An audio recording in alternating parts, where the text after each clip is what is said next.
Bonjour à tous. Aujourd'hui, j'ai décidé de vous présenter ce qu'on considère comme l'une des galaxies les plus bizarres de l'univers observable.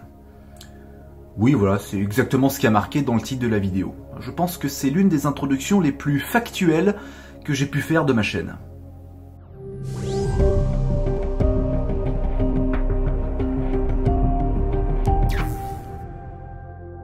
D'ailleurs, si vous venez de débarquer sur ma chaîne YouTube et que vous n'êtes pas encore abonné, n'hésitez pas à le faire et à activer la cloche pour ne pas rater les prochaines notifications.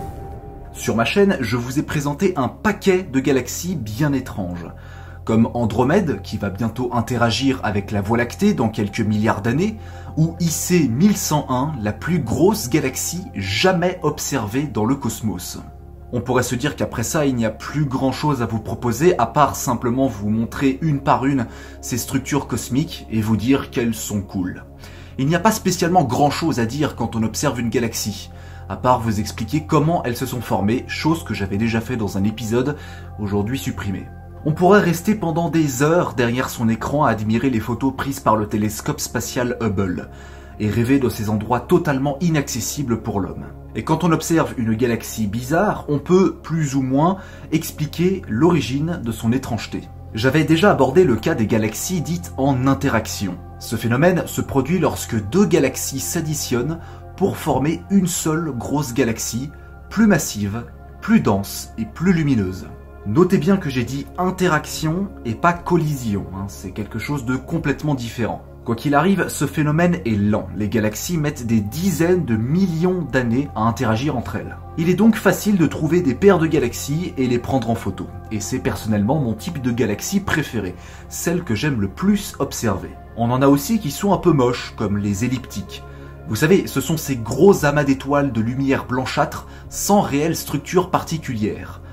Mais même quand elles ne sont pas jolies, certaines galaxies fascinent de par leur histoire et leur formation.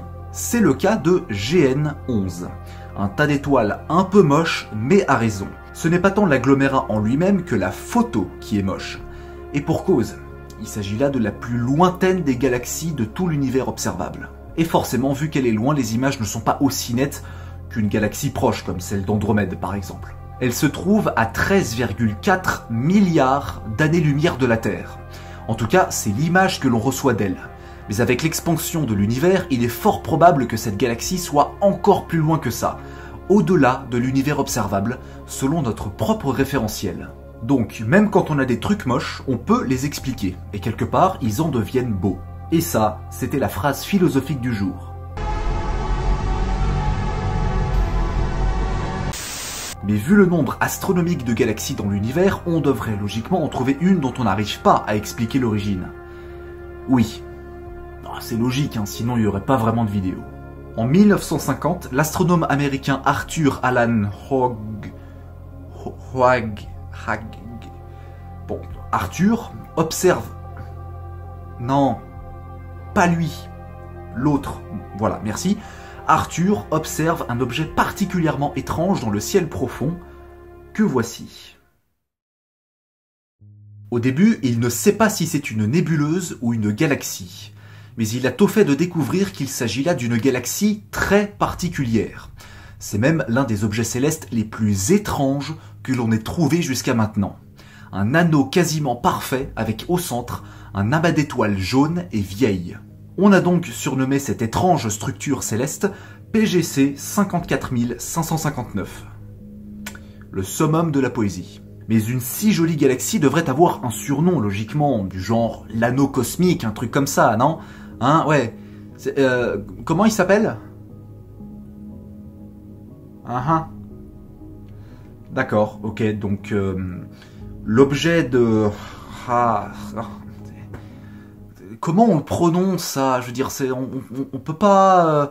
je sais pas, trouver un autre nom, voilà, on crée une commission, je sais pas, on appelle Mohamed Eni, il nous fait une renomada, un truc comme ça, non, ça marche pas, non ? Bon, ok. Donc, l'objet de H, yes, est l'un des trucs les plus chelous de l'univers. En réalité, Arthur ne saura jamais vraiment lui-même ce qu'il a découvert. Mais les théories concernant cette étrange structure sont nombreuses. La première était de penser qu'il s'agissait là d'une lentille gravitationnelle. La théorie de la relativité d'Einstein nous montre que la gravité n'est pas tant une force qu'une déformation de l'espace-temps. Ce qui fait que les objets très massifs font dévier la lumière dans le vide, un petit peu comme les images de trous noirs dans les films. Imaginez la Terre, un objet céleste et un second objet céleste derrière lui. Si le premier objet est suffisamment massif, il va dévier la lumière émise par le second objet.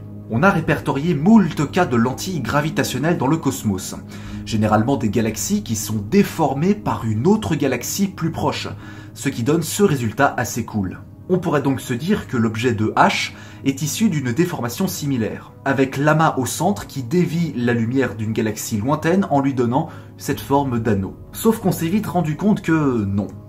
En réalité, l'amas d'étoiles et l'anneau bleuté sont à la même distance de la Terre. Il s'agit donc de deux éléments liés par la gravité et très proches l'un de l'autre. Une autre théorie suggère qu'il ne s'agit pas d'une, mais de deux galaxies qui se seraient mutuellement attirées. La première, le gros amas d'étoiles, aurait attiré l'anneau bleuté pour que ce dernier tourne autour, en se déchirant un petit peu pour qu'il n'y ait rien entre les deux. Parce que quand on regarde de plus près, on s'aperçoit qu'il n'y a aucune structure qui maintient cette galaxie. Pas de bras ou de spirales qui partent du centre. Et à l'heure actuelle, on ne sait toujours pas si cette théorie est valable ou non.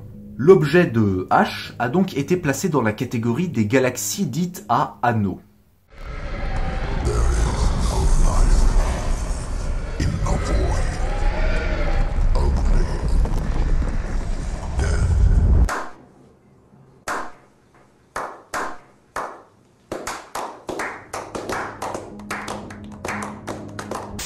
Cela a amené à découvrir les galaxies en anneaux polaires, un truc assez chelou où l'une orbite autour des pôles de l'autre, ce qui donne des formes très particulières, mais en même temps magnifiques.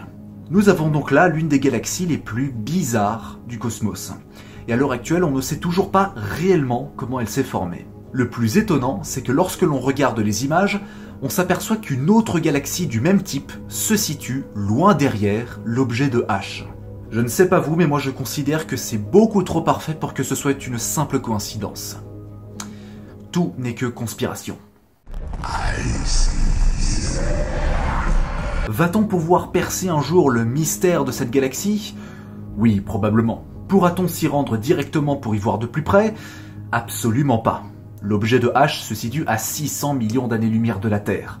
C'est totalement inaccessible. Le seul moyen de mieux comprendre ce machin, c'est de perfectionner nos outils et élaborer de nouvelles théories. En attendant que cela se produise, n'hésitez pas à vous abonner à ma chaîne YouTube, à partager mes vidéos, à mettre la cloche pour ne pas rater les prochaines notifications, à mettre un pouce bleu ou même à lâcher un petit commentaire.